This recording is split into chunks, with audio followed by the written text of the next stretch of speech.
Et coucou, me revoilà pour la suite et la dernière partie de la tour hexagone. Alors sur l'autre vidéo, on a préparé les gabarits. Là, tout est découpé, collé, découpé. Et puis donc ce que j'ai pas fait voir, c'est que ces petits rectangles ici, je les ai coupés également. Et maintenant, on va passer au tracé. Alors, bien sûr, on a le droit de céder de scotch pour maintenir la pièce. Et cette pièce-là, on va la tracer 2 fois. Alors pour commencer, on va bien marquer les traits. Donc on se met bien en face, hein, c'est ce qu'il y a de mieux pour être sûr d'être bien droit, parce que ça c'est super important pour que la tour reste bien d'équerre. Voilà, et maintenant on fait les contours. Et on n'oublie pas les petits rectangles.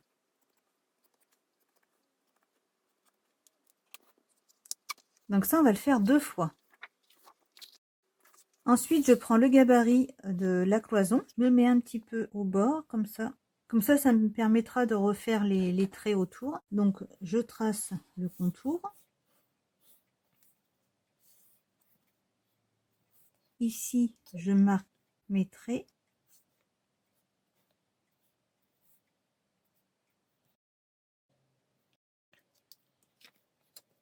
Ensuite, je prends le gabarit de la fenêtre. Donc, hein, toujours pareil, hein, je le fais au feutre pour que vous le voyez bien, mais il vaut mieux le faire avec un crayon bien fin. Hein. Et ensuite, il me reste cette pièce.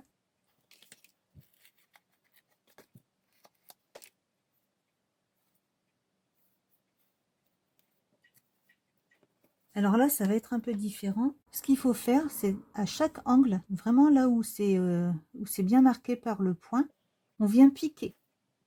Donc là, j'ai pris ça, vous prenez ce que vous avez, ou même une grosse aiguille, ce que vous avez, et vous venez piquer ici. Là, vous avez fait les 3 points du triangle.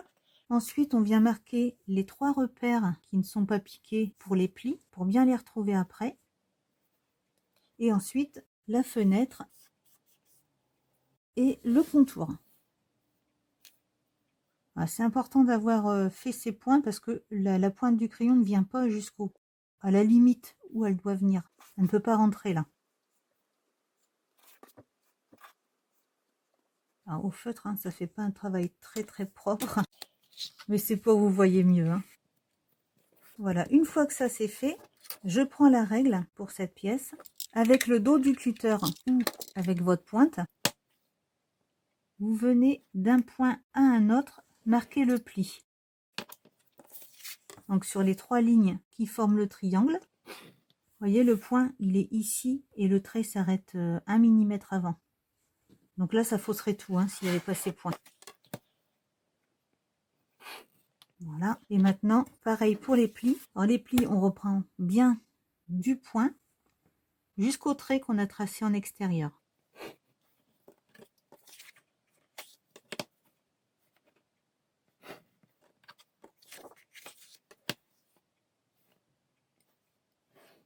Voilà, comme ça on est sûr que les plis soient bien en place. Ici c'est pareil, on marque un pli seulement sur les traits qui correspondent au centre. Et par contre là, on vient juste marquer un coup de crayon pour rejoindre le point du haut, les 2 points qui sont face à face en haut et en bas.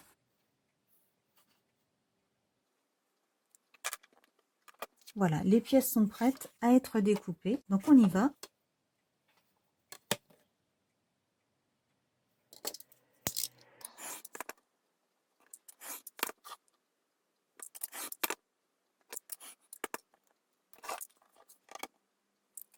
Alors ces 2 pièces que je découpe sur les côtés, je vais les garder avant de servir après pour le montage de la cloison. Et j'ai oublié de vous dire, donc ce travail qu'on vient de faire sur une feuille, il faudra le faire 6 fois et celui-ci 2 fois.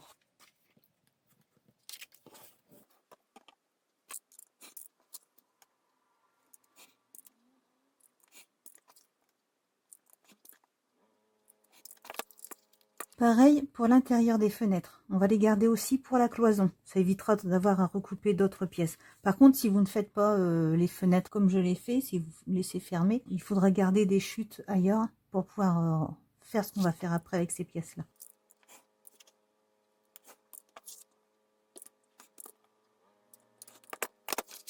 Voilà, donc ça, c'est pour les cloisons. Et sur les 6 feuilles qu'on va découper, hein. Tout ça, c'est pareil, on les garde pas trop loin parce qu'on va en avoir besoin pour les poignées, on va dire, si vous en faites des tiroirs. Pour couper, bien sûr, on rejoint bien le point qui était fait au pic de cette façon.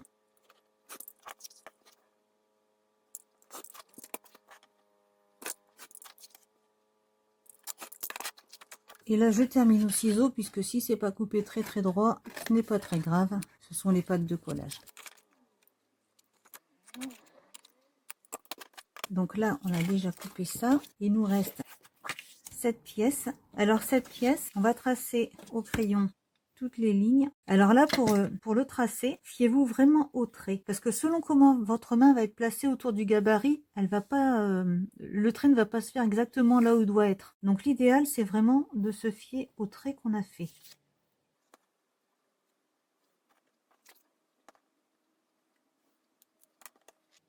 Avant de découper le contour, je vais venir couper, donc on reste sur ce trait qu'on vient de placer. Je viens découper à l'intérieur du rectangle la longueur, la même longueur que le rectangle en fait. Et je fais ça sur toutes les pièces. Alors peu importe hein, que le rectangle soit plus à droite ou à gauche, on reste sur cette ligne. Hein.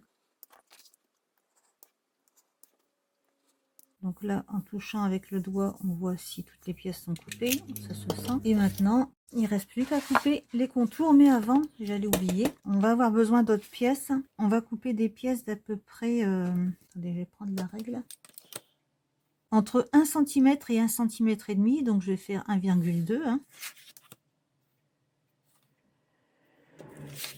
Juste sur ces 4 côtés.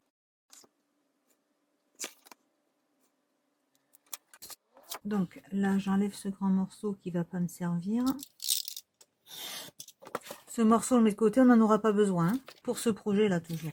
Maintenant, je rejoins les traits pour couper ce qu'on vient de mesurer en plus.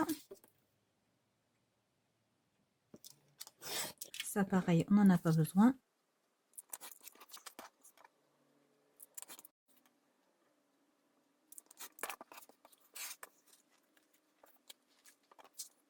Et maintenant, je viens couper l'hexagone. Donc là, c'est pareil, hein, ça va servir pour la cloison. Une fois que ça c'est fait, avec la pique ou même un cure-dent, si vous n'avez pas de pique, on vient élargir les fentes sur les 2 pièces. Donc là, comme c'est un travail un peu grossier, je vais pas me servir de ça, ça ne fera pas beau. Je les ai déjà préparés autrement, donc je range tout ça et je vous retrouve avec les bonnes découpes. Alors, les 2 hexagones sont prêts. Pour les cloisons, donc j'ai les pièces qui sont tracées au crayon ici. Je ne sais pas si vous voyez bien le crayon. Voilà, de cette façon. Donc je vais déjà coller ces 2 petites pièces que je vous ai dit de garder tout à l'heure, qui font le tour justement, qui étaient sur les côtés. Je vais déjà les coller de chaque côté ici. Et je regarde bien que de ce côté, ce soit bien bord à bord, comme si on voulait pas que ça se voit du tout. Hein. Je fais pareil de ce côté.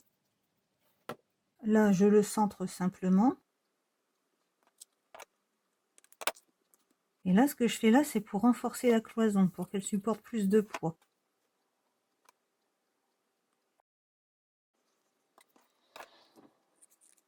Ça, ce sont les pièces, les fenêtres que nous avons gardées tout à l'heure. Voilà, ça donne ça pour l'instant. Ces parties qui sont tracées, je ne les ai pas remplies. On va y venir juste après. Déjà, je vais découper ce qui dépasse. Voilà. Et maintenant, ce qu'on a gardé qui était sur les côtés des hexagones, je vais venir les coller ici.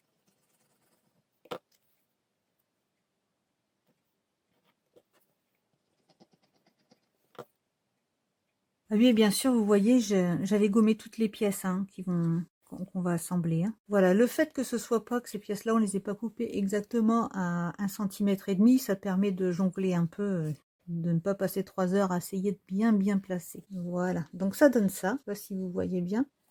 Et puis les 6 autres, puisqu'il y en a 7, je les ai fait de cette façon avec une seule baguette. Celle qui est le plus en intérieur n'a pas été faite. Elle est faite qu'une seule fois, parce qu'elle va correspondre à la fente qu'on a faite ici. Voilà, donc toutes les pièces sont prêtes. On va pouvoir monter les cloisons. Alors pour ça, je marque bien le pli, là, que je n'ai pas fait ici tout à l'heure. Voilà, c'est réparé. Et je vais les coller 2 par 2 ensemble pour l'instant, pour rester le plus droit possible jusqu'au bout, hein.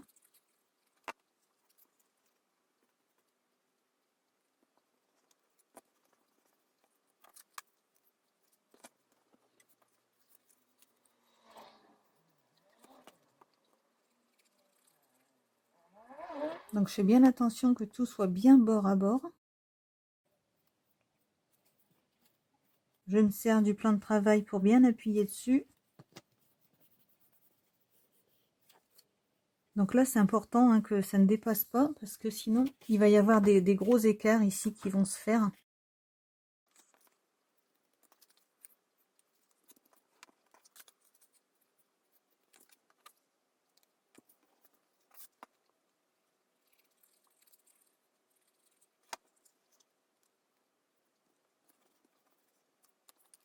Maintenant, j'assemble toutes les paires ensemble.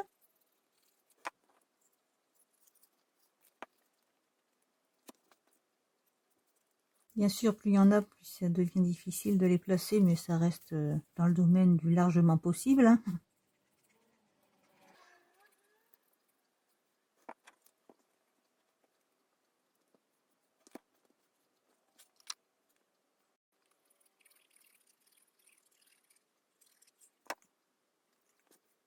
Donc là, je place bien les extrémités ensemble. Voilà, c'est impeccable. Alors, il se peut que vous ayez, comme ici, un petit décalage. C'est pas grave, vous coupez simplement ce qui dépasse d'un côté ou de l'autre. Voilà, c'est parfait. Alors maintenant, pour passer au montage, à la suite du montage, donc là, je vois, je l'ai pas fait. J'écarte bien les fentes.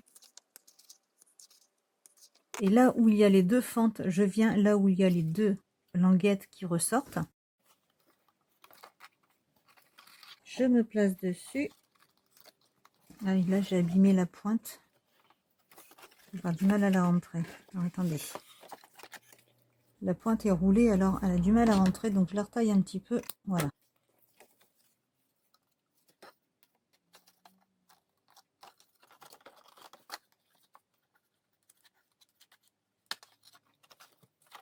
Et après, je mets tous les autres.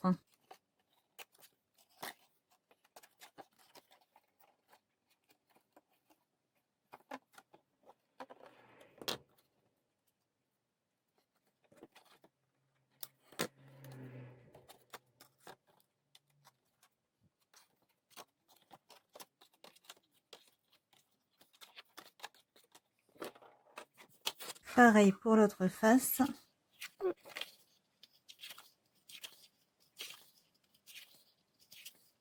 Là, je choisis le côté où il n'y a pas eu de coup de crayon, comme ça, c'est bien propre pour ce qui va être visible de ce côté. Vous voyez, ça, c'est ce qu'on verra où il y aura les tiroirs de placer dessus. Donc, au moins, il n'y aura pas de coups de crayon qui viendront, qui seront mal gommés, qui viendront gâcher la blancheur de la boîte. Donc, pareil, je continue. Je mets les languettes dans les fentes. Dès qu'elles ont été abîmées, les pointes, on ne peut plus les mettre.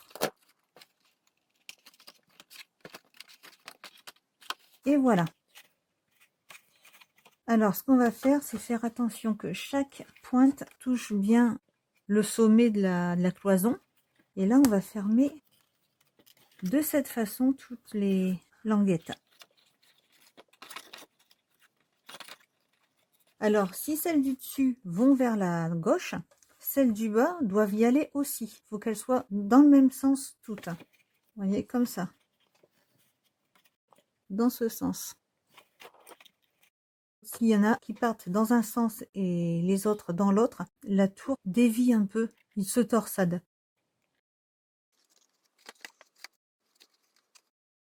Et donc pareil, hein, pour celles qui sont au centre, toujours dans le même sens, hein.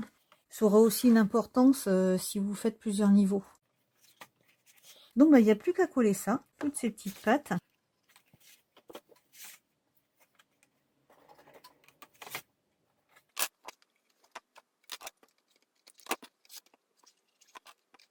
Si vous voyez que ça va dépasser un peu, vous les coupez avant de coller.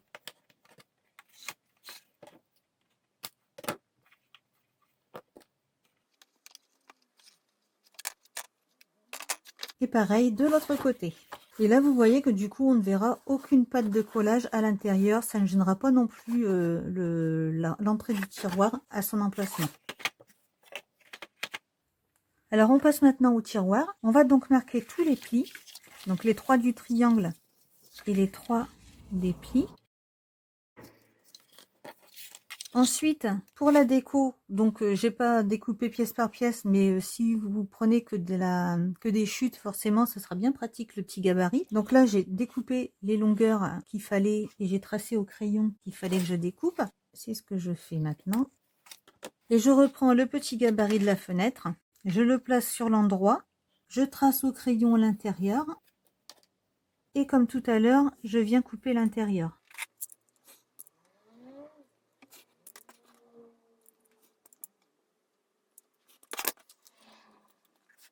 Donc, je gomme bien tous mes coups de crayon. Et je ne sais pas si vous vous rappelez, mais il y a un sens puisqu'il y a le haut à 1,2 et le bas à 1,3. Donc, je regarde si je suis dans le bon sens. Là, oui. Et je viens coller tout de suite cette petite déco.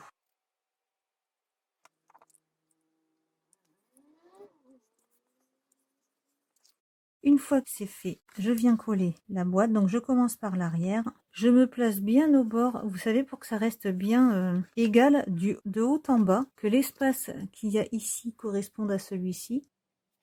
Voilà, j'attends 10 secondes que ça prenne parce que j'utilise de la colle blanche Cléopâtre.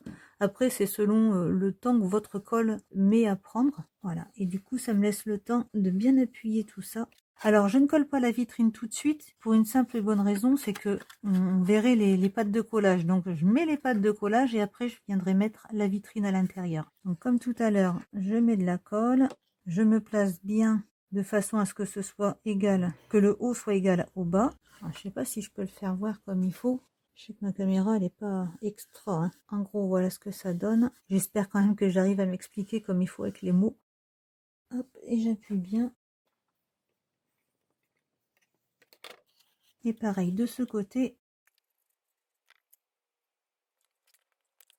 Et voilà, alors pendant que ça sèche, que ça prend bien, je passe à la vitrine. Donc pour ça, on a découpé déjà ces morceaux blancs tout à l'heure. Là, je me suis pas embêtée à les gommer parce que cette partie où il y a les crayons, on va la cacher. Et c'est cette partie où on va coller le rhodoïde. Alors pour le rhodoïde, j'ai découpé une bande qui correspond à 3 fois 8,2 cm de large sur les 4,5 cm.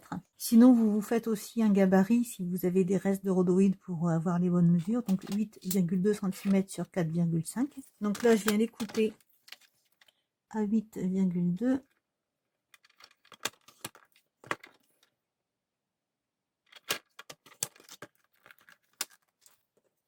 Je mets le double face là où ça manque.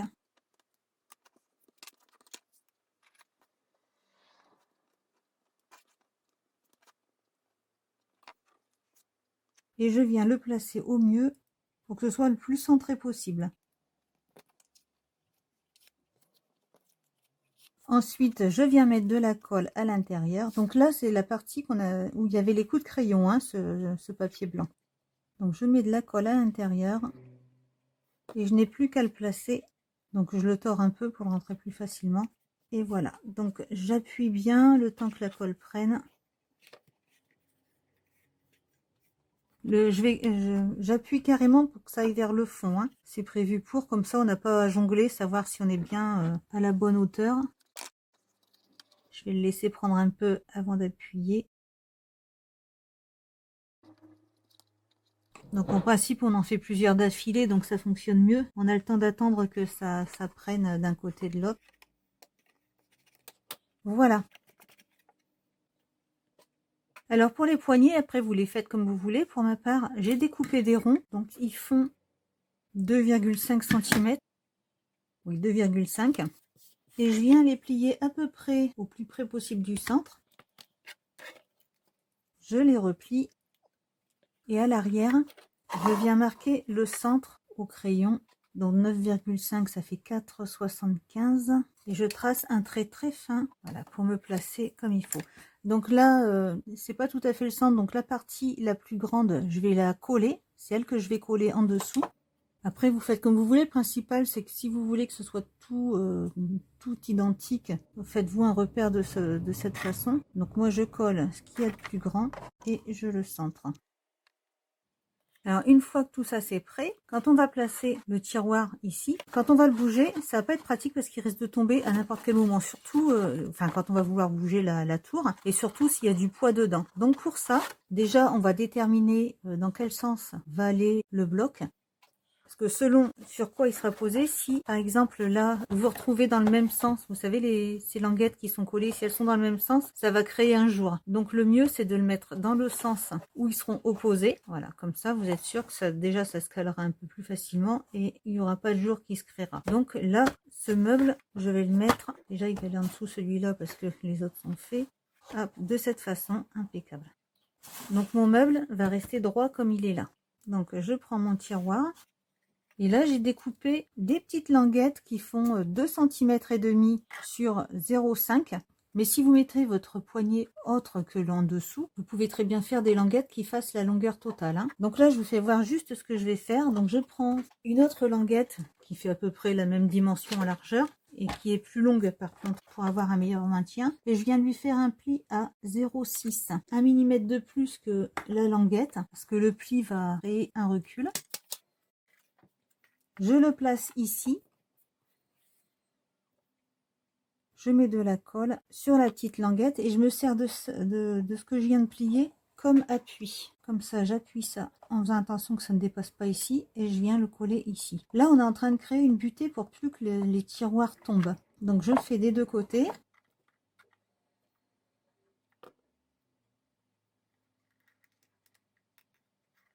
C'est pas grave hein, si c'est pas placé exactement de part et d'autre, si c'est pas bien équilibré. Hein. Le principal, c'est qu'il soit à 0,5 cm du bord. Voilà. Et là, comme on va venir le poser ici, on va créer la même chose, juste au bord de chaque côté.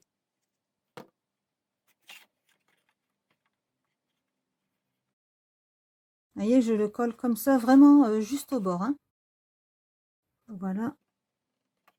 Et j'en mets un de l'autre côté.